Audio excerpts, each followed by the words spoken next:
নমস্কার, আমি সঞ্চিতা। ফাইন্ডিং বুক চ্যানেলে আপনাদের স্বাগত। বইমেলা কিছুদিন আগে শেষ হয়ে গেছে। বইমেলা থেকে কি বই কিনেছি আজকে সেই বইগুলো আপনাদেরকে দেখাবো। কিছুদিন আগে আমি আমার বইয়ের উইশ লিস্ট বলেছিলাম যে বইমেলা থেকে কি বই আমি কিনতে চাই। মোটামুটি বইমেলার উইশ লিস্টে আমি যে বইগুলো বলেছিলাম সেই বইগুলোর থেকেই বেশিরভাগ বই আমি কিনেছি। যদিও ওখানে অনেক বেশি বইয়ের নাম বলেছিলাম, সব কটা বই কিনবো না সেটাও বলেছিলাম, কারণ সব বই এক কথা কিনে রেখে পড়া হচ্ছে না পড়ে থেকে সেজন্য আমি বলেছিলাম যে বইয়ের উইশ লিস্ট তো অনেক বলছি, কিন্তু এতগুলো বই আমি নিশ্চয়ই কিনবো না, এবং করেছিও সেটা। সবগুলো বই কিনিনি, কিন্তু যে কটা বই কিনেছি, যে বইগুলো আমি ঠিক করেছিলাম কিনবো, যেগুলো আমি উইশ লিস্টে বলেছিলাম, প্রায় সেই বইগুলোই কিনেছি। দু একটা বই একটু অন্যরকম আছে, চলুন দেখা শুরু করি। বইমেলার বই দেখানোর আগে আমি আর একটা বই দেখিয়ে নিই। সেটা হচ্ছে এই বইটা, শেষ মৃত পাখি। এটা একটা রহস্য কাহিনী, সাক্ষ্যজিৎ ভট্টাচার্যের লেখা, সুপ্রকাশ প্রকাশনী থেকে প্রকাশিত হয়েছে বইটার দাম হচ্ছে 520 টাকা। এই বইটা আমি বইমেলার বইয়ের সাথে দেখাচ্ছি ঠিকই, কিন্তু এটা আমি বইমেলা থেকে কিনিনি। এই বইটা আমি উপহার পেয়েছি, এবং বইমেলার জাস্ট কয়েকদিন আগে আমি এই বইটা পেয়েছি, সেই জন্য আমি বইমেলার বইয়ের সাথে এই বইটা দেখিয়ে নিলাম। এই বইটা কেনার আমার ভীষণ ইচ্ছে ছিল। আমাকে যে বান্ধবী উপহারটা দিয়েছে সে আমাকে জিজ্ঞেস করেছিল কি বই দেবো, সেজন্য আমি তাকে এই বইটার কথা বলেছিলাম। এই বইটার কথা বলাতে সে আমাকে এই বইটাই পাঠিয়েছে। ও যদি আমাকে এই বইটা উপহার না দিত তাহলে কিন্তু আমি বইমেলা থেকে এই বইটা কিনতাম, কারণ এটা আমার অনেক দিন ধরে কেনার ইচ্ছে ছিল, সেজন্য এই বইটা আমি কিনতাম। যাই হোক, আমি উপহার পেয়ে গেলাম, সেজন্য বইমেলার উইশ লিস্টেও কিন্তু আমি এই বইটার নাম উল্লেখ করিনি, কারণ তার আগে আমি বইটা পেয়ে গেছিলাম। আজ বইমেলার সমস্ত বইয়ের সাথে আমি এই বইটা দেখিয়ে দিলাম, শেষ মৃত পাখি, সাক্ষ্যজিৎ ভট্টাচার্য। এবার বইমেলার বইগুলো দেখাতে শুরু করি। প্রথমে যে বইটা দেখাবো এটা কিন্তু আমার উইশ লিস্টের বলা ছিল না। একটা আনন্দ পাবলিশার্সের বই দেখিয়ে শুরু করছি। আনন্দ পাবলিশার্সের কোনো বই আমার উইশ লিস্টে ছিল না, কিন্তু আনন্দ স্টলে যাওয়ার পরে সেখানে বই ঘাঁটতে এই বইগুলো আমি কিনেছি। যদিও এগুলো নতুন বই নয়, নতুন বই মানে নতুন প্রকাশিত বই নয়, এগুলো অনেক আগের প্রকাশিত বই। ইন্দ্রনীল সান্যালের লেখা 3টি মেডিকেল থ্রিলার। নামটা শুনে তো নিশ্চয়ই বুঝতে পারছেন যে এর মধ্যে 3টে মেডিকেল থ্রিলার রয়েছে। 3টি মেডিকেল থ্রিলার হচ্ছে কর্কট ক্রান্তি, ময়নাতদন্ত, কালরাত্রি। এর মধ্যে কর্কট ক্রান্তি আমার পড়া হয়ে গেছে অনেক আগেই। এটার রিভিউও রয়েছে আমার চ্যানেলে। আপনারা যদি রিভিউটা দেখতে চান তাহলে আমার চ্যানেলে ইন্দ্রনীল সান্যালের যে প্লে লিস্ট রয়েছে সেখান থেকে গিয়ে এই রিভিউ দেখে নিতে পারেন।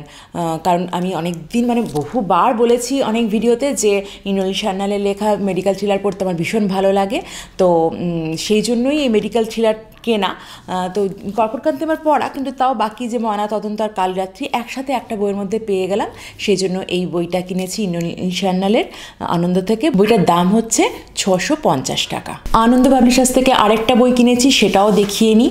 সেটা হচ্ছে সুকান্ত গঙ্গোপাধ্যায়ের লেখা ফাল্গুনের গন্ধ। এই বইটা আনন্দ পাবলিশার্স থেকে কিনেছি, এটাও আগে প্রকাশিত বই। এই বইটার দাম হচ্ছে 500 টাকা। এই বইটা অনেকদিন কেনার ইচ্ছে ছিল, তো এই বইটা পেয়ে গেলাম স্টলে, তো সেই জন্য এই বইটা কিনেছি। ফাল্গুনের গন্ধ, সুকান্ত গঙ্গোপাধ্যায়ের লেখা। আর সুকান্ত গঙ্গোপাধ্যায়ের গল্প পড়তে বেশ ভালোই লাগে।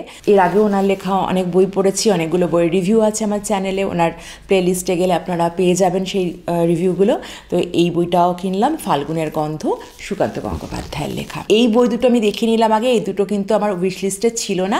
আমার উইশ লিস্ট যদি আপনারা দেখে থাকেন, যে ভিডিওটাতে আমি করেছি, সেখানে কিন্তু আনন্দ পাবলিশার্সের কোনো বই ছিল না উইশ লিস্টে। আনন্দ থেকে এই দুটো বই কিনেছি। ইন্দ্রনীল সান্যালের বই দেখালাম একটু আগে, ওনার লেখা আরেকটা বই দেখাচ্ছি। এই বইটার কথা আমি বলেছিলাম, ইঁদুর কল, ইন্দ্রনীল সান্যালের লেখা, পত্রভারতী থেকে প্রকাশিত হয়েছে। বইটার দাম হচ্ছে 280 টাকা। এটা কিন্তু মেডিকেল থ্রিলার নয়, এটা একটা গোয়েন্দা গল্প। পেছন দিকে কিছুটা দেয়া আছে, প্লাস এই ব্লার্বেও কিছুটা লেখা আছে। এটা পড়ে যা বুঝতে পারলাম যে এটা কোনো একটা গোয়েন্দা গল্প। ওনার লেখা বই তো আমার বেশ ভালো লাগে, আমি তো অনেকবারই বলেছি, তো ওই জন্য এটা আমার উইশ লিস্টে ছিল।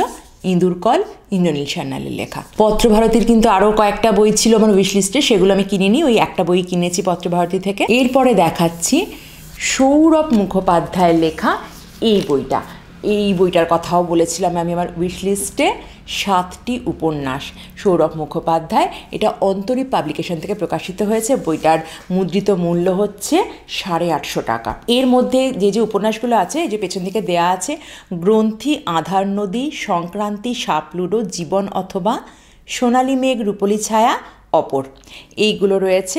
আমি আগেও বলেছিলাম, মানে উইশলিস্ট বলার সময় আমি কথাগুলো বলেছিলাম যে আমার কাছে আধার নদী আর সংক্রান্তি এই দুটো আলাদা করে বই রয়েছে, মানে এই দুটোই কিন্তু আনন্দ পাবলিশার্সের বই। এই দুটো বই আমার কাছে আলাদা করে রয়েছে, তাও আমি মানে একসাথে 7খানা উপন্যাস পাওয়া যাবে সেই লোভে আর কি এই 7টি উপন্যাস কিনেছি সৌরভ মুখোপাধ্যায়ের অন্তরীপ পাবলিকেশন থেকে। ওনার 7খানা উপন্যাস একসাথে আমি এই বইটার মধ্যে পাবো বলে এই বইটা আমি কিনেছি। এরপরে দেখাচ্ছি হিমাদ্রি কিশোর দাশগুপ্তর লেখা অশরীরী শরীর। এই বইটা, এটা দেশ পাবলিশিং থেকে প্রকাশিত হয়েছে। এই বইটার দাম হচ্ছে 450 টাকা। এর মধ্যে কিন্তু 6টা গল্প রয়েছে। জাফরির ওপাশে, কাক জ্যোৎস্না, চাঁদের আগুন, কালিন্দীর নৌকা, শকুন্তলা ফার্ম হাউস, শনিবার সন্ধ্যা 7টা, এই 6টা গল্প রয়েছে। তো এর মধ্যে আমি বলেছিলাম যে কালিন্দীর নৌকোটা তো আমরা অডিও বুকে শুনেই নিয়েছি এবং কালিন্দীর নৌকো বেশ ভালো লেগেছিল বলেই আমার এই বইটা মানে আমি উইশ লিস্টে রেখেছিলাম। তো বাকি 5টা বাকি রয়েছে পড়া, তো এই বাকি 5টা পড়ে দেখব কেমন, পরে অবশ্যই আপনাদেরকে জানাবো। আর এই বইটার সাথে মানে এরকম একটা চিঠি, মানে লেখকের লেখা আর কি, একটা চিঠি সবাইকেই দেওয়া হচ্ছে এই বইটির সাথেই, সবাইকে দেওয়া হচ্ছে, সব পাঠক পাঠিকাদের জন্য। লেখক এখানে মানে না বলা কথা কিছু এরকম লিখেছেন পাঠক পাঠিকাদের উদ্দেশ্যে। এরকম একটা প্রিন্ট করা চিঠি, মানে লেখকের হাতের লেখা কিন্তু ওটাকে প্রিন্ট করা হয়েছে, এরকমভাবে একটা চিঠি বইয়ের সাথে দেওয়া হচ্ছে। প্রত্যেকটা বইয়ের সাথেই আপাতত পাওয়া যাচ্ছে। বইমেলাতে সব বইয়ের মধ্যেই দেখলাম এই চিঠিটা দেওয়া রয়েছে, প্যাকেটের মধ্যে এটা ছিল একসাথেই। পরে আলাদা করে দোকান থেকে বইটা কেনার সময় এই চিঠি থাকবে কিনা আমি জানি না। বইমেলাতে কিন্তু সব মানে বইয়ের সাথেই এই চিঠিটা ছিল। তো এখানে রয়েছে লেখকের লেখা একটা চিঠি পাঠক পাঠিকাদের উদ্দেশ্যে। এই বইটার মধ্যে যে 6টা গল্প রয়েছে সেটা হচ্ছে প্রাপ্তমনস্ক ভৌতিক কাহিনী। ভৌতিক কাহিনী রয়েছে 6টা, তার মধ্যে একটা তো শোনা, আর বাকি 5টা পড়ে দেখব কেমন লাগে। এরপর হিমাদ্রি কিশোর দাশগুপ্তরই আরেকটা বই আমি কিনেছি, এই বইটার কথাও আমি উইশ লিস্টে বলেছিলাম, সেটা হচ্ছে না মানুষের ভয়। এই বইটা, এটা করুণা প্রকাশনী থেকে প্রকাশিত হয়েছে। এই বইটার দাম হচ্ছে 300 টাকা। তো এই বইটার মধ্যে 9টা গল্প রয়েছে। বাতাসে রক্তের গন্ধ, দোলন কুমার, বান্ধবগড়ের রাজা সাহেব, শয়তানের চামড়া, আত্মাভুক, বাঘু সর্দারের নৌকো, তুবড়ি বাঁশি, মানুষ কুমির, বাঘের থাবা, কুমিরের দাঁত, এই 9টা গল্প রয়েছে।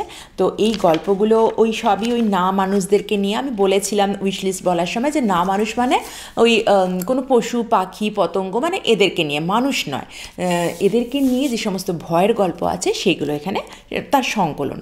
তবে এই বইটা কেনার ক্ষেত্রে আমি একটা কথা বলবো যে এই বইটা সম্বন্ধে যখন আমি জেনেছিলাম যে এরকম একটা বই বেরোচ্ছে, তখন কিন্তু আমি খুব এক্সপেক্ট করেছিলাম যে এখানে মানে না মানুষদেরকে নিয়ে, মানে পশু পাখি পতঙ্গ এদেরকে নিয়ে যে সমস্ত ওনার ভয়ের গল্পগুলো রয়েছে সেই গল্পগুলো সবগুলোই বোধহয় আমি এখানে সংকলন পাবো। কিন্তু মানে বইটা হাতে পাওয়ার পর, মানে যখন আমি দেখছিলাম সূচিপত্র, দেখলাম যে মাত্র 9টা গল্প আছে। আর এখানকার মধ্যে কিন্তু কয়েকটা গল্পই আমার জানা, মানে আপনাদেরও জানা, বুঝতেই পারছেন আমরা অডিও বুকে গল্পগুলো শুনেছি, এবং মানে গল্পগুলো ভীষণই ভালো। গল্পগুলোকে নিয়ে কোনো মানে কথাই হবে না, আমার তো ভীষণ ভালো লাগে। আমি আগেও বলেছিলাম যে মানে ওনার মানুষকে নিয়ে ভয়ের গল্প থেকে না মানুষদেরকে নিয়ে ভয়ের গল্প যেগুলো উনি লিখেছেন, পশু পাখি পতঙ্গ বা এদেরকে নিয়ে, সেইগুলো পড়তে বেশি ভালো লাগে। তো মানে সেগুলোতে বেশি ভয় লাগে। তার মধ্যে কয়েকটা তো অডিও বুকে শুনেছি, এবং সেই অডিও বুক শোনার জন্যই কিনা জানি না, মানে আরও একটু বেশি ভয় লেগেছিল। মানে বেশ একটা গা ছমছমে ব্যাপার লাগে ওনার এই গল্পগুলো পড়তে। তো আমি খুব আশা করেছিলাম যে এর মধ্যে সেই রকম না মানুষদের গল্পগুলো প্রায় সবগুলো আমি এখানে পেয়ে যাব, কিন্তু মাত্র 9টা গল্প পেয়ে আমি মানে একটু হতাশ হয়েছি। এইগুলো ছাড়াও কিন্তু আমি আরও অনেকগুলো গল্পের নাম জানি যে গল্পগুলো কিন্তু না মানুষদেরকে নিয়ে ওনার ভয়ের গল্প। তো আমি সেগুলোর কথা খুব ভেবেছিলাম যে হয়তো এই গল্পগুলো আমি এখানে পাবো, কিন্তু যখন আমি সূচিপত্র দেখছিলাম তো দেখলাম যে মাত্র এই কটা গল্প আমি মানে একটু দোনামোনা করছিলাম যে কিনবো কি কিনবো না, এই কটা গল্প মাত্র, তার মধ্যে আবার বেশ কয়েকটাই জানা, মানে শোনা কিংবা পড়া। আমি একটু ভাবছিলাম আর কি যে বইটা নেবো কি নেবো না। এই করতে করতেই হঠাৎ করে মানে স্টলে যিনি ছিলেন তিনি বললেন, এটা আপনি নেবেন তো, বলে মানে উনি আমার বিল করতে শুরু করলেন। তো আমি কী করবো, হ্যাঁ কি না করতে করতে নিয়ে ফেললাম আর কি বইটা। পরে আমি কিন্তু একটু মানে একটু হতাশ আমি এই বইটা পেয়ে। গল্পগুলো নিয়ে নয়, অবশ্যই বারবারই বলছি, গল্পগুলো ভীষণই ভালো, যে কটা জানি সে কটা তো ভীষণই ভালো। বাকি যে কটা রয়েছে যেগুলো আমার জানা নয় সেগুলো তো আমি অবশ্যই পড়বো, আশা করি সেগুলোও খুবই ভালো হবে। তো গল্পগুলোকে নিয়ে আমি হতাশ নই, আমি শুধু হতাশ মাত্র 9টা গল্প রয়েছে। আমি ভেবেছিলাম হয়তো আরও অনেক বেশি গল্প আমি এখানে পাবো। সেই গল্পগুলো আমার জানা কয়েকটা গল্প, সেগুলো না মানুষদেরকে নিয়ে, কিন্তু আমি ভেবেছিলাম সেগুলোকেও পাবো, সেটা পেলাম না আর কি। সেটা আমার একটু মনটা খারাপ খারাপ লাগছে। যাই হোক, যে কটা পাওয়া গেছে, তো গল্পগুলো পড়বো, পড়ে কেমন লাগলো অবশ্যই আমি শেয়ার করব। তো আমার বইমেলায় এই কটা বই কেনা হয়েছে।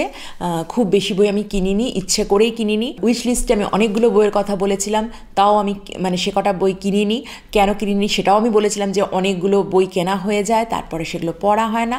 তো এইবার আমি ভেবেচিন্তে কিনবো, এই জন্য মাত্র এ কটা বই কিনেছি। আমার বইগুলো কেমন লাগলো অবশ্যই আমাকে কমেন্ট করে জানাবেন। আর আপনারা বইমেলা থেকে কী কী বই কিনলেন সেগুলোও আমাকে কমেন্ট করে জানাতে পারেন। দেখা হবে অন্য কোনো বইয়ের আলোচনায়। আজ তাহলে আসি, নমস্কার।